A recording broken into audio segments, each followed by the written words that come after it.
নামাজটার নাম তওবার নামাজ। বলেন কি নামাজ? 2 রাকাত নামাজ পড়বেন আগামীকাল ইনশাআল্লাহ, আমিও পড়ব, আপনারাও। এশাবাদ দিয়া রাত্রে 2 রাকাত নামাজ তওবার। নিয়ম কি? নামাজ অন্য সিস্টেমেই পড়বেন, শুধু সেজদার সময় নিয়মটা আলাদা। তওবার নিয়তে নামাজ পড়বেন, অন্তরকে আল্লাহর কাছে ছেড়ে দিয়া বলবেন, আল্লাহ আমি আপনার আদালতের আসামি হইয়া দাঁড়াইছি, তওবা করার নিয়তে নামাজে দাঁড়াইলাম। 2 রাকাত নামাজে কয়টা সেজদা হবে?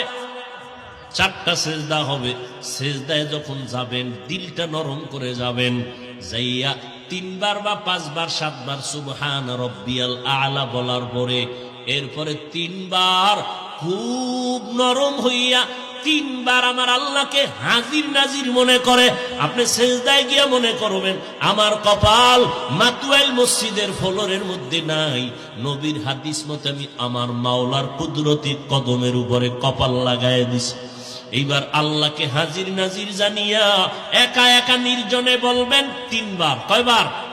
তাসবিহ পড়ার পরে ইয়া রাব্বি গফিরলি, ইয়া রাব্বি গফিরলি, ইয়া রাব্বি গফিরলি, ও রব আমাকে মাফ করে দাও।